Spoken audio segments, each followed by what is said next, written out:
নমস্কার বন্ধুরা, ইতিহাসের ইতিকথার নতুন পর্বে আপনাদের সকলকে স্বাগত।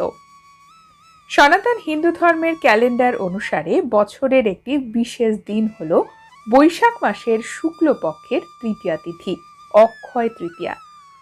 অক্ষয় তৃতীয়া, যার পুরো 24 ঘন্টা অত্যন্ত শুভ, তাই পুরো দিনটি শুভ।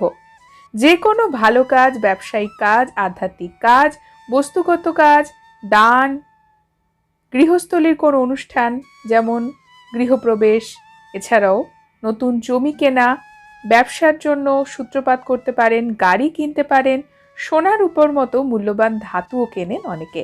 যারা সোনার উপর কিনতে না পারেন তারা তামা, পিতল, কাঁসার বাসনও কেনেন। অক্ষয় তৃতীয়া অত্যন্ত উল্লেখযোগ্য একটি তিথি। সনাতন হিন্দু ধর্মে এই বিশেষ দিনেই বলা হয় সত্যযুগ থেকে ত্রেতা যুগের আবির্ভাব হয়। ত্রেতা যুগের প্রথম দিনটি ছিল অক্ষয় তৃতীয়া, একটি নতুন যুগের সূচনা হয়েছিল। অক্ষয় তৃতীয়ার দিনে ভগবান শ্রীহরির পরশুরাম রূপের জন্ম হয়েছিল। পরশুরাম দেবের জন্ম জয়ন্তী নামেও পরিচিত। আবার এই বিশেষ দিনে গঙ্গা নদী মর্তে অবতরিত হয়েছিল। অক্ষয় তৃতীয়ার দিনটি এতটাই শুভ যে বলা হয় অক্ষয় তৃতীয়াতে পুজো, উৎসব, অনুষ্ঠানের সঙ্গেই যুক্ত থাকতে। অক্ষয় তৃতীয়া তিথিতে ভক্তরা পবিত্র নদীতে স্নান করেন, এছাড়াও দান করে থাকেন। আজকের পর্বে আমরা জানব অক্ষয় তৃতীয়াতে আপনার সংসারের নেগেটিভিটি দূর করতে এবং পজিটিভিটি আনতে আপনি যদি সোনা নাও কিনতে পারেন, কোনো কিছু যদি নাই বা কিনলেন, কিন্তু বাড়িতে লাগাতে পারেন এই বিশেষ কয়েকটি গাছ। এর মধ্যে একটি মাত্র গাছ রয়েছে, সেই গাছটি হলো শমী গাছ, যেটি বাড়িতে লাগাবেন না, বাড়ির বাইরে লাগাতে পারেন। সনাতন হিন্দু ধর্মে অক্ষয় তৃতীয়া তিথি পিতৃপুরুষদের জন্য অত্যন্ত গুরুত্বপূর্ণ। এই বিশেষ দিনে পিতৃপুরুষদের উদ্দেশ্যে কালো তিল এবং জল নিবেদন করতে পারেন। পিতৃপুরুষদের আশীর্বাদ পেলে আমাদের জীবনের উন্নতি হয়। অক্ষয় তৃতীয়ার দিনে প্রচুর ফসল, ভালো বীজের জন্য ক্ষেত্র লক্ষ্মীর পুজো করেন বহু কৃষকেরা। লাঙ্গলের পুজো করা হয়, বীজ বপনের জন্য মাঠ প্রস্তুত করা হয়। এর সঙ্গে যুক্ত হলো বৃক্ষরোপণ। আয়ুর্বেদিক গাছপালা, ভেষজ গাছ লাগাতে পারেন। প্রথমে যে গাছের কথা বলবো সেটি হলো তুলসী গাছ। অক্ষয় তৃতীয়ার দিনে নারায়ণের পুজো হয়। ভগবান শ্রীহরির পুজোতে তুলসী পাতা প্রয়োজন হয়। হিন্দু ধর্মে প্রায় সকল পুজোতেই তুলসীর ব্যবহার হয়। শুধুমাত্র গণেশজি এবং শিবের পুজোতে তুলসীর ব্যবহার নিষিদ্ধ। তাছাড়া সকল পুজোতেই তুলসী পাতার ব্যবহার হয়। বলা হয় তুলসী গাছ অক্ষয় তৃতীয়াতে রোপণ করলে স্বর্ণ কেনার মতোই লাভ পাওয়া যায়। এই বিশেষ দিনে বাড়িতে তুলসী গাছ না থাকলে রোপণ করতে পারেন।